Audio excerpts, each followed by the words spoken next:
السلام عليكم. ها هو الجديد هذه المره فيما يخص انبوب ديال الغاز نيجيريا المغرب واللي غادي ان شاء الله لاوروبا.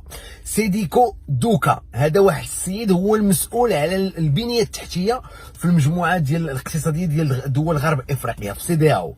خرج بتصريح البارح وقال واحد الحاجه مهمه مباشره بطبيعه الحال من بعد الخطاب ديال صاحب الجلاله بمناسبه ذكرى 47 ديال المسيره، واللي كنهضر فيه صاحب الجلاله على هذا الانبوب التاريخي، الانبوب الكبير اللي غينمي افريقيا بطبيعه الحال والغرب افريقيا كلها، واللي غيستافد منه 400 مليون ديال الساكنه. دونك قلت هذا سيديكو دوكا خرج وقال بانه المجموعه ديال غرب افريقيا غادا تدير واحد لا بلوي توتال، يعني الدول كلها ديال غرب افريقيا غادا تنخرط فعليا بشكل كامل.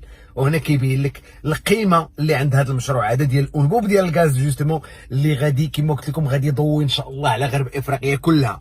كاع اللي جا في غرب افريقيا غادي تضوي عليه هذا الانبوب هذا اللي جاي جوستومون من نيجيريا مرورا بدول جنوب غرب افريقيا كلها، الدول كامله اللي داخله في ديك المجموعه الاقتصاديه ديال سيدياو، اضافه للسنغال، باسون باغ لا موريتانيا بطبيعه الحال، ووصولا للمغرب اللي كيتعتبر البوابه ديال افريقيا. هذا المشروع هذا اللي كيف ما قلت لكم مشروع تاريخي، مشروع اللي بزاف ديال المشككين وبزاف كيقول لك لا حق راه بعيد المدى ويمكن يدار ما يدارش. هانتوما كتشوفوا دابا الرئيس ديال نيجيريا كيقول بانه حنا غاديين في هذا الانبوب. شفتوا صاحب الجلاله كيقول لك بانه مشروع كبير وضخم. شفتوا المجموعه ديال دول غرب افريقيا كلهم مستعده انها تعطي واحد لابوي توتال. شفنا السنغال، شفنا موريتانيا، وهذه بطبيعه الحال ضربه للاعداء اللي ما باغينش هذا الانبوب هذا يدوز من هاد الدول. لان علاش؟ اولا الدول كلها غادا تنمى، هاد الدول هادو كاين اللي غادي يستافد بالضوء، كاين اللي غيستافد فلوس، كاين اللي غيستافد كلشي في هاد الدول هذه كلها بطبيعه الحال غادي تكون الخدمه.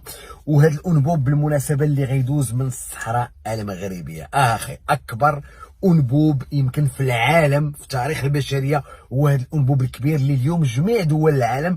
والمهم والاكثر من هذا هو انه ملي كتشوف ديك المجموعه ديال السيداو كلها كتقول لك بانه راه حنا غادي نكونوا قلبا كما كنقولوا وقالبا، فهنا عرف بانه المشروع ناجح. خدا عام، عامين، 3 سنين، 5 سنين، المهم واحد النهار غيولي هو المستقبل ديال الغاز في افريقيا. لانه اليوم راكم عارفين الازمه اللي كاينه، واليوم كنشوفوا اوروبا ما بقاتش كتثيق في النظام الهكاوي. دونك بالنسبه ليها خاص بطبيعه الحال واحد البلاصه اخرى منين تزود. احسن حاجه هو الانبوب ديال الغاز المغرب نيجيريا. مبروك علينا بطبيعه الحال.